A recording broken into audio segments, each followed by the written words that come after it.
Hi everybody.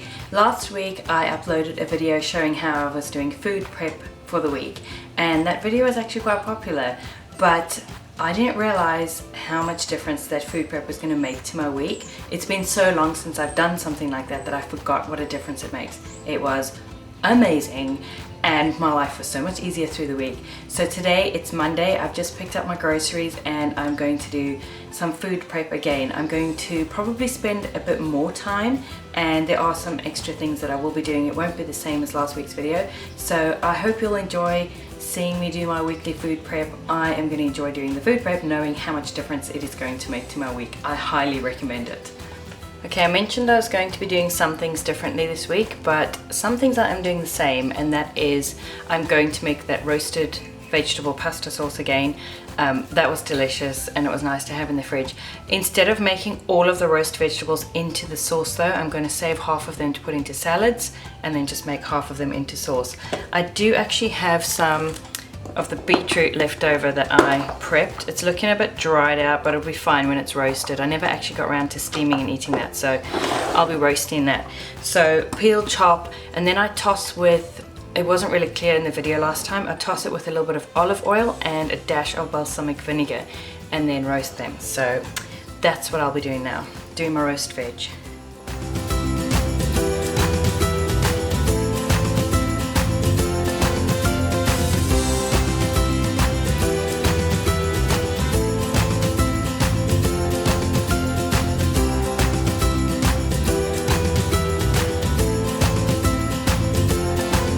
Okay, so now I'm going to do the veg prep for the week. I've got 1.5 kilos of carrots and a couple of heads of broccoli, and I'm going to just wash, peel, chop and have them ready in the fridge. That was amazing to be able to just pull veg out and steam it and not have to actually make supper.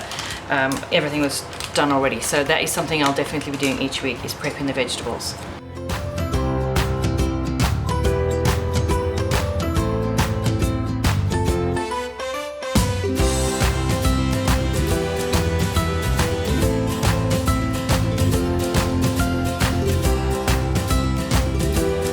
Okay, as part of my veg prep, I'm going to do some potatoes. I'm doing mash later in the week, and the boys also really enjoyed the potato salad. So I'm going to peel and chop some potatoes and put them into water with a lid on in the fridge, and then they'll keep for a few days and I can just scoop them out and steam them and mash them or make potato salad or put garlic butter on or whatever. Again, I'm going to peel them because potatoes are going a bit gnarly, which is why I want to use them all up this week.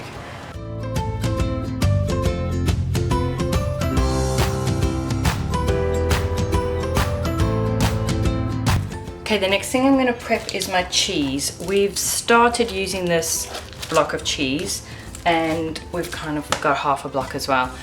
So what I like to do is slice it all so the kids can just grab a slice and put it on their toast, and then grate some as well. So you don't have to get out the grater and the cheese every single time, you just grab a grated cheese. So that's what I'm going to do now. I have this trusty cheese slicer that my mom sent me from Norway.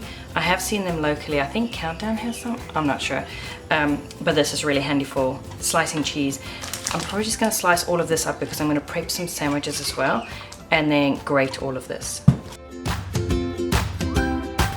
Okay, this cheese is quite crumbly, so I think I'm going to grate this cheese and slice this, because obviously if it's crumbly it's going to be coming apart as you slice it, and this one isn't as crumbly. I think this one is, what is this one?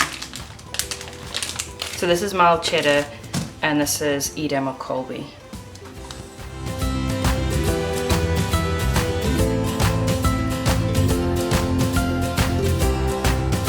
It's obviously much quicker to grate your cheese in a food processor, but my food processor is broken, so I didn't have that option.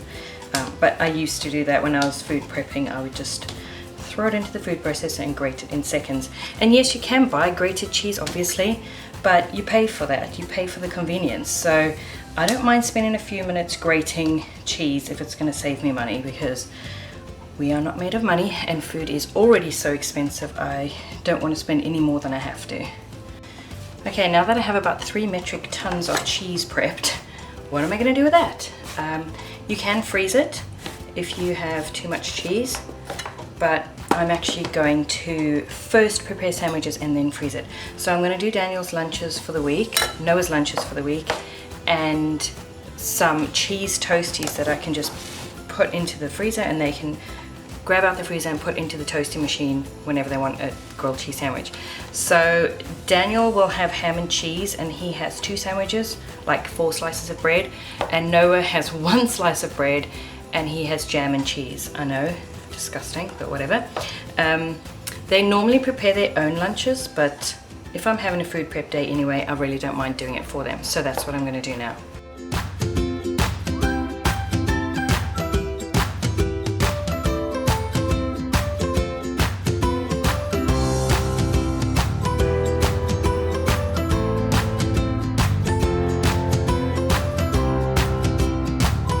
Okay, that's the rest of the week's lunches. That's going to go into the freezer.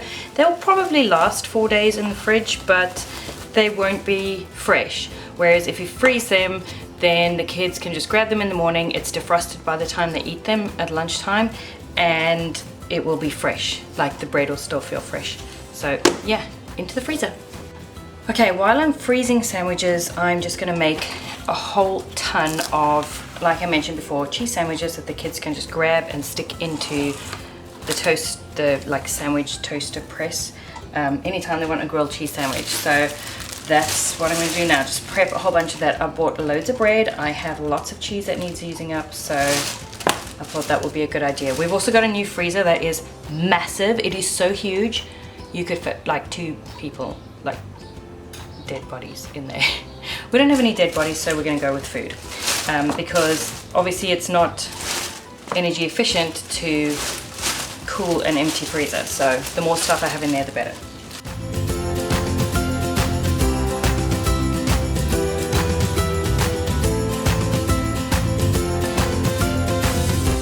Okay, so I have a ton of grilled cheese sandwiches. This is not cooking for the week. This is going to obviously last longer than a week. I'm doing this because I have a teenage son and an 11-year-old son, and they are growing like crazy, and they are hungry like crazy, or Daniel is anyway. Teenage boys are hard to fill up. So he is also lazy with food. Like, he would rather go hungry than actually make the effort to make food, and he obviously needs to eat while he's growing. So this way he can just grab one out of the freezer, he can open it and put ham in if he wants, or baked beans, and then stick it in the toasty, or just stick it in like that. So at least I know if it's convenient, he'll actually be eating the amount that he needs to eat to grow. And obviously we don't just feed our boys bread and cheese for snacks. They do eat fruit and veg and other healthy things, but what they do eat needs to be quick and easy to grab, or they're just not going to bother. And so this is why this works. And in case you're wondering, that is 23 grilled cheese sandwiches that I did. Okay, I stopped to have a little bit of a tidy up. I mentioned that that is worth doing, and so that's what I did now.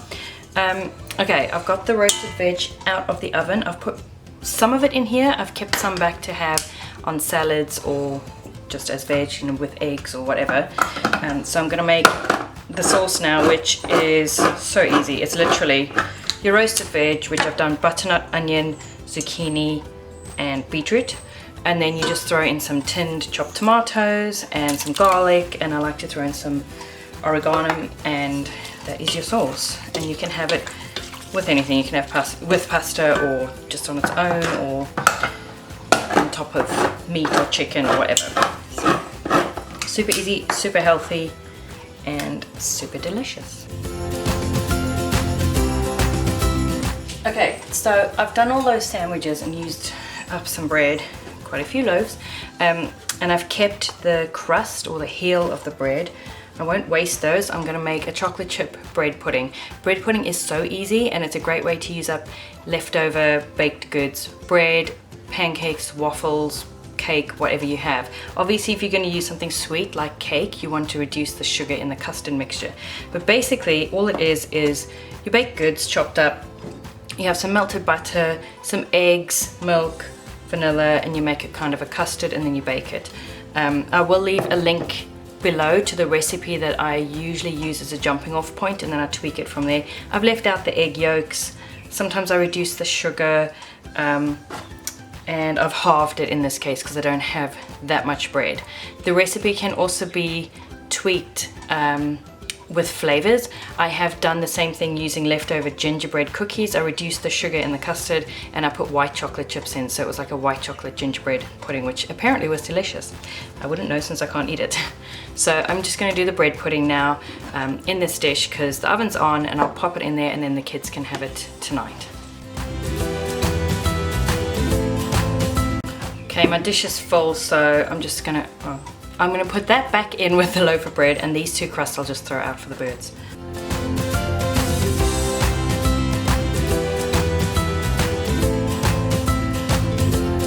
Okay, pudding is ready to go in. I didn't have enough bread to do the full pudding, so I halved the custard, and then there wasn't quite enough custard, so I just did a little bit of milk extra and an extra egg.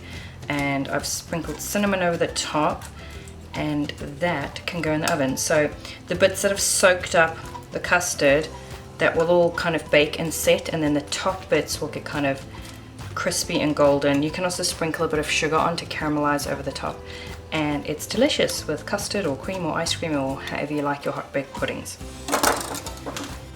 Okay, the next thing I'm going to do is make a Bolognese sauce. We are having Bolognese on Wednesday, but I'm going to be in the city in the afternoon, so I know I'm going to get home and be tired and not want to cook. So I'm making the Bolognese sauce now, and I'm going to freeze it only because I've got no more room in my fridge.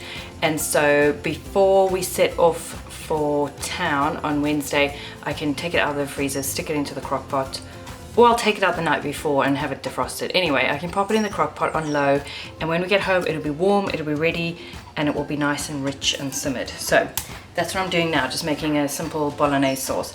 I normally use chopped tomatoes in my sauce, but I only have 1 can and I need 2, so I'm going to put in a pasta sauce, chopped tomatoes, onion, mince, oregano, what else? Garlic, and usually I grate a carrot in there as well, but I've chopped all my carrots. Just a simple Bolognese sauce, and then right at the end I usually throw in some milk, which now I can't have, so I put in some Greek yogurt. I know it sounds weird, but it makes a big difference and it just adds something to it. So, Bolognese sauce.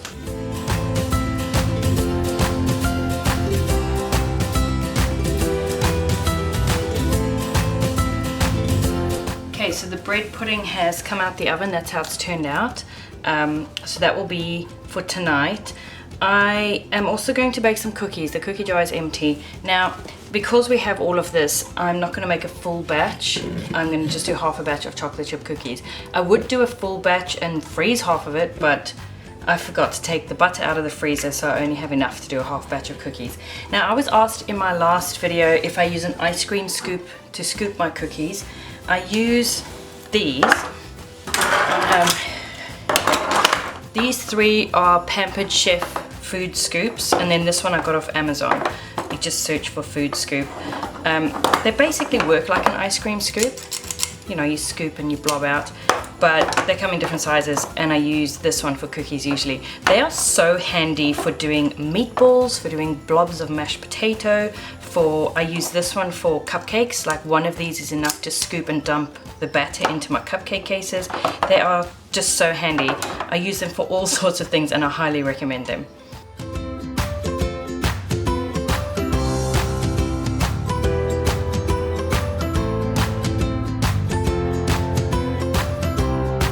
So I've come to the end of what I was doing today. You saw how much stuff I got done.